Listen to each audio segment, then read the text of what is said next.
आलोक जब काम करके शाम के समय घर आ रहा था तो कुछ मनचले शराबी लड़के शराब के नशे में गाड़ी चलाते हुए आलोक को टक्कर मारकर वहां से भाग जाते हैं और आलोक वहीं तड़प तड़प कर अपना दम तोड़ देता है। इस घटना से कविता की जिंदगी पूरी तरह बिखर जाती है। कविता किसी तरह इसे भगवान की मर्जी समझकर आलोक की विधवा बनकर अपने ससुराल में ही रहने लगती है और घर चलाने के लिए वो एक सेठानी के घर काम करने लगती है। अरे कविता, ये ले कुछ फल है, तो इसे जाते वक्त अपने साथ ले जाना। मेरे घर में इसे खाने वाला कोई नहीं है। ठीक है मालकिन। कविता दिल की बहुत ही अच्छी थी। वो हमेशा दूसरों की मदद किया करती थी और वो आज भी मालकिन से मिले सभी फलों को गरीब बच्चों में बांट देती है। कविता दीदी, आप हमेशा हमारे लिए अच्छी अच्छी चीजें लेकर आते हो और हम सबको खिलाते हो, लेकिन खुद नहीं खाते। तुम लोगों को यूँ खुश देखकर ही मेरा पेट भर जाता है। अब तुम लोग अपने अपने घर जाओ। कविता की मालकिन सरोजनी भी बहुत ही अच्छी थी। वो कविता को बहुत मानती थी। अरे कविता, तू आ गई? अच्छा हुआ, आज तो जल्दी आ गई। अब जल्दी जल्दी तू ये सारा खाना तैयार कर दे। आज मेरी गुड़िया को देखने वाले आ रहे हैं और मैंने सुना है तू मेकअप भी बहुत अच्छा कर लेती है, तो जाकर पहले गुड़िया को भी तैयार कर दे, उसके बाद सारा काम देख लियो। कुछ कमी नहीं होनी चाहिए। अरे मालकिन, आप बिल्कुल भी टेंशन मत लीजिए। अब मैं आ गई हूँ ना, मैं सब कुछ अच्छे से मैनेज कर लूंगी। आप बस बैठकर मेहमानों का इंतजार कीजिए। ठीक है, जब लड़के वाले आ जाए फिर तुम गुड़िया को लेकर आ जाना। उसके बाद सरोजनी ड्राइंग रूम में बैठने चली जाती है। तभी सरोजनी की सास कहती है, अरे बहू, तेरा दिमाग खराब हो गया है क्या? ऐसे शुभ घड़ी में तू उस मनहूस विधवा को आज भी काम पर बुला ली? माँ जी, जमाना बदल चुका है, ये सब कुछ नहीं होता। और कविता तो कितनी नेक दिल महिला है। अब भगवान ने उससे उसका पति छीन लिया, इसमें उस बेचारी की क्या गलती है? उसे हम सब की तरह ही जीवन जीने का पूरा हक है। और आप चिंता मत करिए, सब कुछ अच्छे से होगा, कुछ भी अशुभ नहीं होगा, क्योंकि मेरे साथ हाथ बटाने वाली कविता जो है। उसके बाद उसकी सास मुँह बनाते हुए बड़बड़ाते हुए वहाँ से चली जाती है। आजकल के लोगों को तो अच्छी बात समझ में ही कहाँ आती है। पता नहीं कब ये मनहूस हमारे घर से जाएगी। कुछ देर में लड़के वाले आते हैं और गुड़िया को पसंद करके शादी की डेट फिक्स करके चले जाते हैं। देखा माँ जी, आपने सब कुछ बहुत अच्छे से हो गया और तो और हमारी बेटी की शादी भी तय हो गई। अब तो आप खुश है ना माँ जी? हमारी तो कोई इज्जत ही नहीं है इस घर में। हम चाहे कुछ भी कर ले, वो तो तुम्हें दिखाई नहीं देगा ना बहू। तुम्हें तो सिर्फ वो कविता ही दिखेगी। पता नहीं उसने तुम पर कौन सा काला जादू कर रखा है। सरोजनी अपनी सास से ज्यादा बहस नहीं करती और वहाँ से चली जाती है। कविता भी अपना काम खत्म करके सेठानी से पैसे लेकर अपने घर की तरफ निकल पड़ती है। उसके जीवन में सब कुछ अच्छा चल रहा था।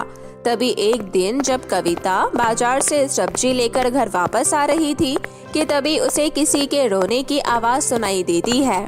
अरे ये किसका? जब तुम वहाँ से चली गई तब मेरा भाई और मेरे बाकी की परी साथियों ने मिलकर उस चुड़ैल को मारकर उससे मेरी जादुई छड़ी लेकर मेरे पास आए।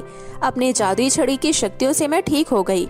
उसके बाद मैंने तुम्हें ढूंढने की बहुत कोशिश की, लेकिन तुम मुझे कहीं नहीं मिली।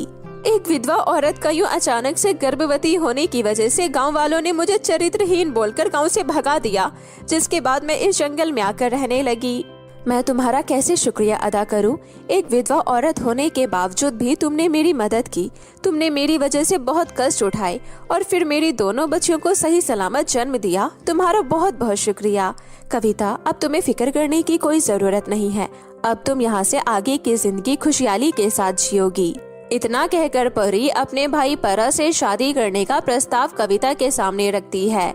कविता परी के भाई चंदन को देखती है तो वो उसे बहुत ही दयालु और ईमानदार लगता है। मेरी परी दीदी ने तुम्हारे बारे में सब कुछ बताया। तुम एक बहुत ही बहादुर और नेक दिल महिला हो और मुझे तुम जैसी ही जीवन साथी की तलाश थी जो सबकी मदद कर सके। तो क्या तुम मुझसे शादी करोगी? कविता शादी के लिए मान जाती है और फिर चंदन और कविता की शादी हो जाती है, जिसके बाद कविता चंदन के साथ उसके महल में खुशी खुशी रहने लगती है। जादुई मेहंदी का अनोखा घर। एक समय की बात है, कानपुर के एक छोटे से शहर में आद्या नाम की एक लड़की अपने माता पिता के साथ रहती थी। आद्या के पिता कानपुर शहर के एक बहुत ही बड़े बिजनेसमैन थे और उसकी माँ एक हाउसवाइफ थी। और आद्या कानपुर के ही एक बड़े से स्कूल में पढ़ने जाया करती थी, जहां शहर के सभी अमीर बच्चे पढ़ने आया करते थे। और इतनी अमीर होने के बाद भी आद्या के अंदर किसी भी तरह का कोई घमंड नहीं था।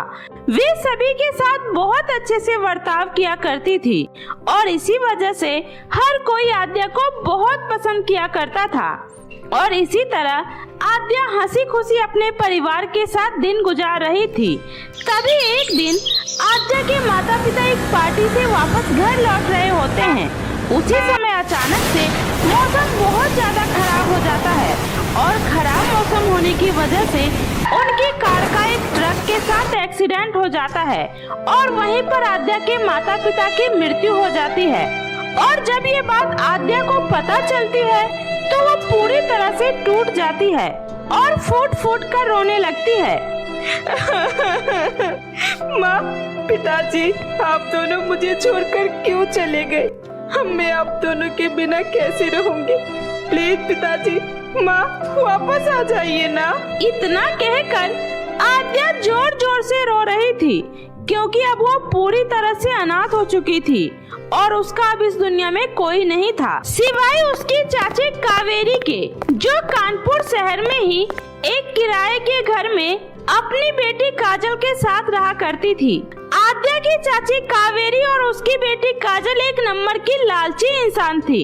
इसीलिए जब उन्हें पता चला कि आद्या के माता पिता का देहांत हो गया है तो वे लोग फटाफट से प्रॉपर्टी के लालच में आद्या के घर आ जाते हैं और आद्या को फुसलाते हुए कहते हैं, आद्या बेटी, तुम चिंता मत करो बेटी, मैं हूँ ना, मैं तुम्हारा बहुत अच्छे से ख्याल रखूंगी और तुम्हें कभी भी भैया भाभी की याद नहीं आने दूंगी। आखिरकार तुम भी मेरी बेटी जैसी ही हो।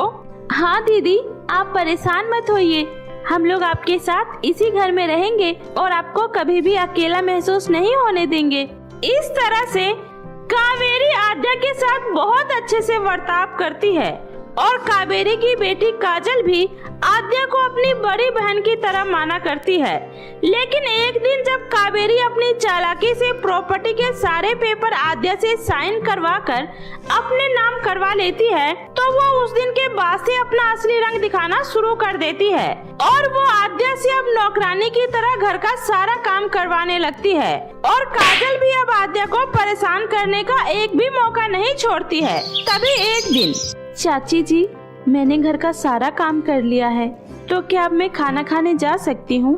नहीं माँ, इसे अभी खाने के लिए कुछ मत देना, क्योंकि इसने अभी तक मेरे जूते पॉलिश नहीं किए हैं और आपको तो पता है ना माँ, मुझे गंदे जूते पहनकर स्कूल जाना बिल्कुल भी पसंद नहीं है। क्यों रे, तूने मेरी बेटी के अभी तक जूते पॉलिश क्यों नहीं किए? तू क्या चाहती है कि मेरी बेटी गंदे जूते पहनकर स्कूल जाए? लेकिन चाची जी, मैंने तो पहले ही काजल के जूते पॉलिश कर दिए थे, पर पता नहीं कैसे ये। अच्छा, तो तेरे कहने का मतलब ये है कि मैंने अपने जूते जानबूझकर गंदे किए हैं? देखा माँ, अब ये अपनी गलती का इल्जाम मुझ पर लगा रही है। तेरी इतनी हिम्मत, तू मेरी बेटी पर उंगली उठा रही है? अरे, एक तो काम चोरी करती है, ऊपर से झूठ भी बोल रही है। रुक जा, तुझे तो मैं अभी बताती हूँ।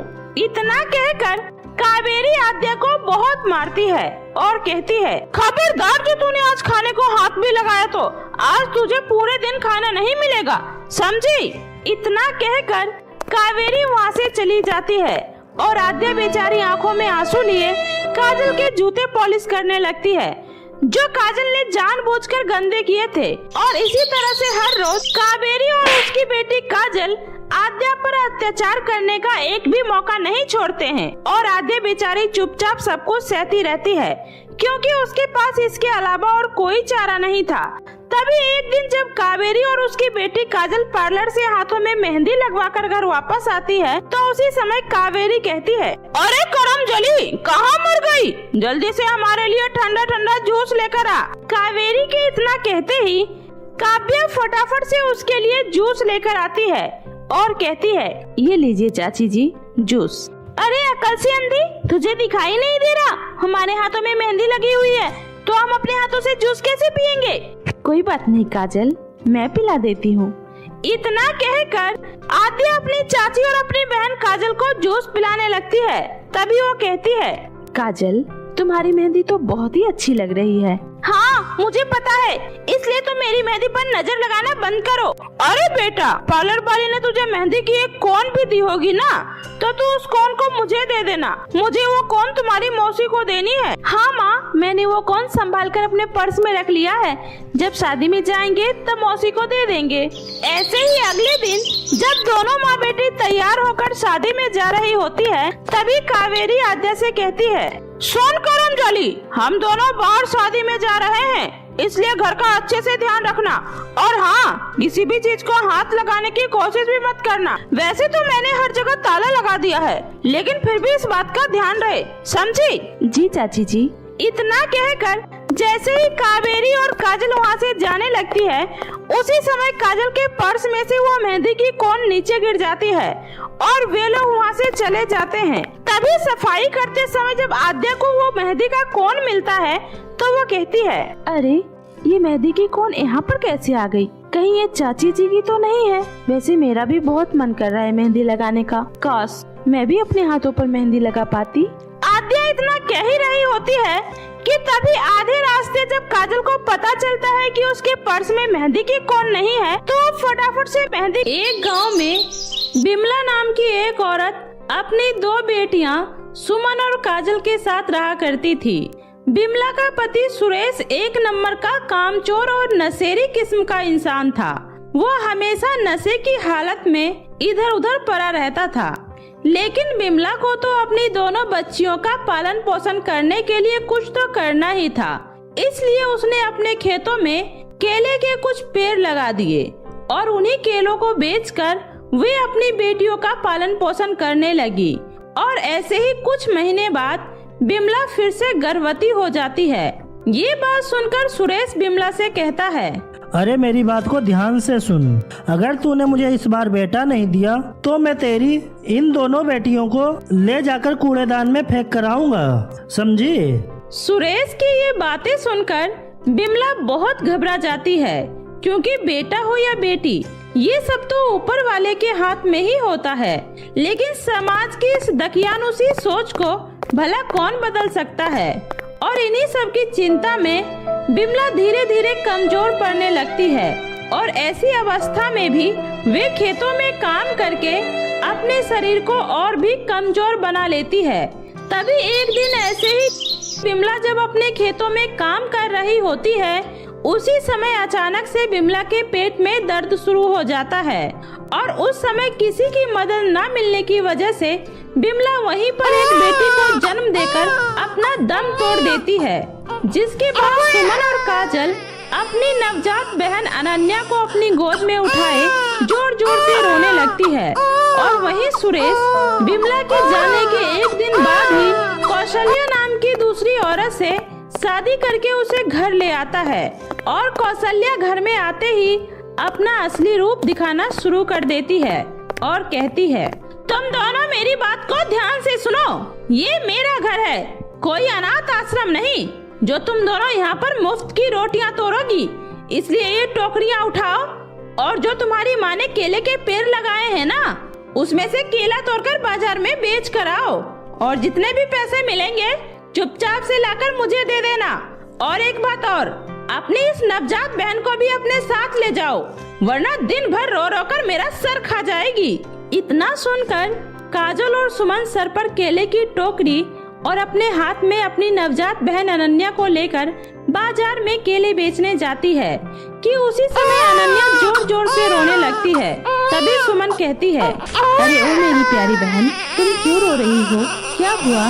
दीदी, मुझे लगता है कि हमारी नन्ही सी बहन को भूख लगी है, क्योंकि हमारी सौतेली माँ ने तो कल से ही हमारी बहन को दूध नहीं दिया है। अब हम लोग क्या करेंगे दीदी? हमारे पास इतने पैसे भी नहीं है कि हम अपनी बहन के लिए दूध खरीद सके। तुम चिंता मत करो काजल, अभी हम ये केले बेचकर अनन्या के लिए दूध खरीद लेंगे। इतना कहकर वे दोनों बहनें बाजार में केले बेचने चली जाती है और पेड़ के ताजे और सुंदर केले को देखकर उनके सारे केले बिक जाते हैं। जिसके बाद सुमन उन्हीं पैसों में से 20 रुपए निकाल कर उससे दूध खरीदकर अपनी छोटी बहन अनन्या को पिला देती है। जिसके बाद अनन्या चुप हो जाती है और खिलखिलाकर हंसने लगती है। जब थोड़ी देर बाद वे दोनों बहनें घर पहुंचती है तो कौशल्या कहती है, आ गई तुम दोनों, आखिर इतनी देर कहाँ लगा दी थी? सारे केले बिक गए हैं ना? जी माँ, सारे केले बिक गए। तो वहाँ खड़ी खड़ी मेरी शक्ल क्या देख रही हो? ला मेरे पैसे दे इधर। इतना कहकर कौशल्या सुमन से पैसे लेकर गिनने लगती है, लेकिन उसमें से 20 रुपए कम होने की बात सुनकर कौशल्या गुस्से में कहती है, तुम दोनों की हिम्मत कैसे हुई मुझसे बिना पूछे मेरे पैसे खर्च करने की? माँ, हमारी बहन को बहुत तेज भूख लगी थी, इसलिए हमने बस उसके लिए थोड़ा सा दूध खरीदा था। काजल की ये बात सुनकर कौशल्या का गुस्सा और भी बढ़ जाता है और वो काजल को एक थप्पड़ मार देती है। उसी समय सुमन रोते हुए कहती है, माँ, आप हम लोगों को भले ही खाना मत दीजिए, लेकिन कम से कम हमारी इस नवजात बहन को तो दूध दे दीजिए, ये अभी बहुत छोटी है माँ। अरे तुम्हारी इस नवजात बहन का क्या मैंने ठेका ले रखा है? और आज इसके चक्कर में मेरे 20 रुपए खर्च हो गए, और अगर ये यहाँ पर रही ना तो न जाने मेरे कितने पैसे खर्च हो जाएंगे। इसलिए आज मैं इसको इसके असली ठिकाने पर पहुँचा ही देती हूँ। इतना कहकर कौशल्या सुमन के हाथ से अनन्या को छीनकर उन दोनों बहनों को कमरे में बंद करके अनन्या को कूड़ेदान के डिब्बे के पास छोड़कर आ जाती है और कमरे में बंद दोनों बहनें अपनी नवजात बहन के लिए जोर जोर से रोने लगती है। उसी समय कौशल्या कमरे का गेट खोलकर उनसे कहती है, अरे ओ, अब ये रोना धोना बंद करो तुम दोनों और चुपचाप से घर के काम में लग जाओ, वरना तुम दोनों को भी तुम्हारी बहन के पास ही छोड़ कर आ जाऊंगी, समझी? अपनी सौतेली माँ की बात सुनकर दोनों बहनें डर जाती है और चुपचाप घर के काम में लग जाती है। और शाम को जब सुरेश नशे की हालत में घर आता है तो सुमन और काजल उसे सारी बातें बता देती है, लेकिन सुरेश उनका पक्ष लेने की बजाय उल्टा उन्हीं से कहता है, अरे ये तो बहुत अच्छा किया कौशल्या ने, वरना तेरी माँ ने तो तुम दोनों को मेरी छाती पर बोझ बनाकर छोड़ दिया था। अरे तुम दोनों को इनके पास किसने छोड़ दिया? लगता है इस गांव में अभी भी पिछड़ी सोच वाले लोग रहते हैं, तभी तो किसी ने अपनी इस नवजात बच्ची को इस कूड़े के पास छोड़ दिया। लेकिन कोई बात नहीं, मैं इस बच्ची को अपने साथ ले जाऊंगी और इसे एक अच्छा भविष्य दूंगी। इतना कहकर सौम्या अनन्या को अपने साथ शहर लेकर चली जाती है और शहर में अनन्या का वो अच्छे से ख्याल रखने लगती है और समय के साथ साथ सौम्या को भी अनन्या के साथ रहना अच्छा लगने लगता है। ऐसे ही समय गुजरता रहता है और वह दोनों बहनें भी बड़ी हो जाती है, लेकिन उनकी जिंदगी तब भी वैसी की वैसी ही रहती है, क्योंकि कौशल्या उन पर अभी भी उतना ही अत्याचार करती है जितना कि वो बचपन में उन पर किया करती थी। ना ही उन्हें वो ठीक से खाने को देती है और ना ही उन्हें पहनने के लिए कपड़े देती है। लेकिन आज भी दोनों बहनें अपनी बहन अनन्या को याद कर रोती है। दीदी, अगर आज हमारी बहन अनन्या भी यहाँ होती तो वो भी कितनी बड़ी हो चुकी होती ना। अच्छा हुआ काजल जो वो आज हमारे साथ नहीं है, वरना उसकी जिंदगी भी हमारे जैसे ही दुखों से भरी होती। लेकिन दीदी, हमें तो ये भी नहीं पता कि हमारी बहन जिंदा है भी कि नहीं। और वहीं अनन्या को भी अक्सर सपने में अपनी दोनों बहनों की आवाज सुनाई देती थी, इसलिए वो हमेशा सौम्या से कहती थी, माँ, मुझे अक्सर ऐसे सपने क्यों आते हैं जैसे मेरी कोई बड़ी बहन है और वो मुझे पुकार रही है।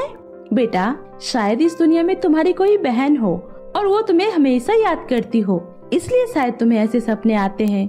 और इस तरह कहीं न कहीं अनन्या के दिल को भी अपनी बहनों का इंतजार था। ऐसे ही एक दिन जब काजल केले के पेड़ से केला तोड़ रही होती है, उसी समय उसके कपड़े पास के झाड़ में फंसकर फट जाते हैं और वो कहती है, हे भगवान, ये क्या हो गया? अब मैं ये फटे हुए कपड़े पहनकर बाजार कैसे जा पाऊंगी? काजल, तू चिंता मत कर, सब ठीक हो जाएगा। कुछ नहीं ठीक होगा दीदी, क्योंकि ना तो माँ मुझे नए कपड़े दिलवाएगी और ना ही मैं ये फटे हुए कपड़े पहनकर बाजार जा सकती हूँ, क्योंकि अगर मैं ऐसे ही वहाँ गई तो लोग मेरा बहुत मजाक उड़ाएंगे। इतना कहकर काजल सुमन के गले लगकर जोर जोर से रोने लगती है। रोने की आवाज सुनकर उस केले के पेड़ में से एक आवाज आती है, चिंता मत करो सुमन और काजल, मैं हूँ ना, मैं तुम्हारी मदद करूँगा। क्योंकि तुम्हारी माँ ने एक बच्चे की तरह ही मुझे यहाँ पर लगाकर मेरी सेवा की थी, तो उनके बच्चों के प्रति तो मेरा भी कोई फर्ज बनता है ना। तो तुम लोग मेरे इन जादुई केले के पत्ते से अपने लिए किसी तरह की ड्रेस बना सकती हो, और ये ड्रेस कभी भी खराब नहीं होगा। क्या जादुई केले के पत्ते? इसका मतलब तुम एक जादुई केले के पेड़ हो? हाँ, तुमने बिल्कुल सही कहा, लेकिन ये बात तुम्हारी माँ को नहीं पता था, इसलिए शायद उन्होंने मुझसे कभी कुछ नहीं मांगा। लेकिन आज मुझे मौका मिला है तुम लोगों की मदद करने के लिए, इसलिए तुम मेरे इस जादुई केले के पत्ते को ले जाकर अपने लिए किसी भी तरह की ड्रेस बना लो। इतना सुनकर सुमन और काजल जादुई केले के पत्तों को ले जाकर अपने लिए सुंदर सा गाउन बना लेती है और उसी गाउन को पहनकर वह बाजार में केले बेचने जाती है। और उसी दिन सौम्या भी नए डिजाइन के चक्कर में फिर से उस गांव में आती है, और जब उसकी नजर सुमन और काजल के केले के पत्तों से बने गाउन पर जाती है तो वह उनके पास जाकर उनसे कहती है, अरे वाह, केले के पत्ते का गाउन, ये तो एकदम यूनिक डिजाइन है। क्या ये गाउन तुम लोगों ने खुद बनाया है? जी मैम, वो हमारे पास कपड़े नहीं थे तो हमने इन केले के पत्तों से ही ये गाउन बनाया है। वाओ, सच में तुम लोग तो बहुत ही टैलेंटेड हो। क्या तुम लोग मेरे साथ काम करना चाहोगी? इसके बदले मैं तुम्हें